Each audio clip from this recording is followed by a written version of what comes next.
In today's video, I'm going to be giving you my opinion on the 3 most investable whiskies for 2025. If you have any of these bottles, I'd be delighted to value them free of charge. You just have to click the link below.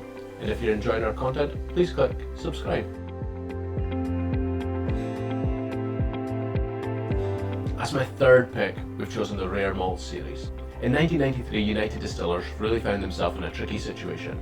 They were really overproducing so much Scotch whisky and the demand was falling. What with the overproduction and the mythical whisky loch, a gentleman called Mike Collings came up with the idea for the Rare Malt series. He had previously launched the Classic Malts of Scotland in 1988, so the Rare Malt series was bound to be a success. There was never more than 1,000 cases of each bottling released in the Rare Malt series.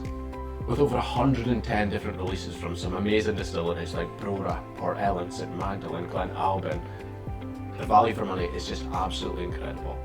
Secondary resale is around about £300 all the way up to a Brora 1972, which was around £20,000 at auction, and that could just be at the back of your cupboard. Further to that, there's great age statements. They go from 18-year-old all the way up to about 30 years old, and they're all at cask strength as well, which makes them really, really sought after.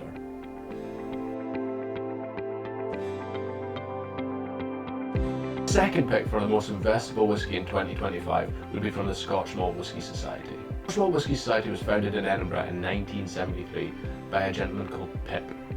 Philip Hill travelled all around Scotland sampling some of the best whiskies straight from the cask. The company is now owned by LMVH, which also owns Glenmorangie and Ardbeg. SMWS have released casks from over 170 different distilleries. The current membership for SMWS is only £85, but that's not the only way you can acquire bottles. You can also buy them at auction. Some of the tasting panels come up with really quirky and descriptive names for each bottling, kissed up by a sweet promise or intense menu of seduction, just to name a few. Each society cask has a 2-part number identifier. The first number stands for the distillery it's from, and the second number means the outturn from the Scotch Malt Whisky Society.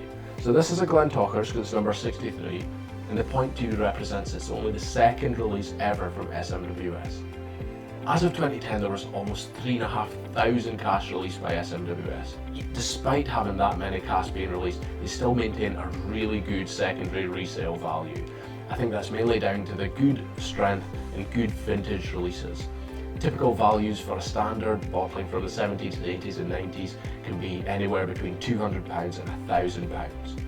Recently, we sold the third release from Longmorn from SMWS for £6,800.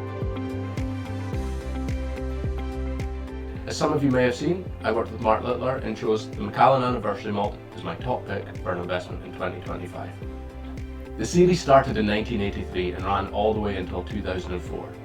There's 19 bottles total in the series. There's some fantastic vintages in there. You can pick them up from anywhere between £1,800 and £4,000 at auction. The Macallan Anniversary Malts are typically something that people used to buy for wedding anniversaries and give away to friends and family. They also have a 50-year-old in the series as well. The prices over the last couple of years have been really stable, and you get some fantastic vintages, and the packaging is absolutely superb. Really nice labelling too. As always, with any vintage whiskies, I would really ensure that the fill level is indeed at a good height. It just ensures that the seal is properly maintained.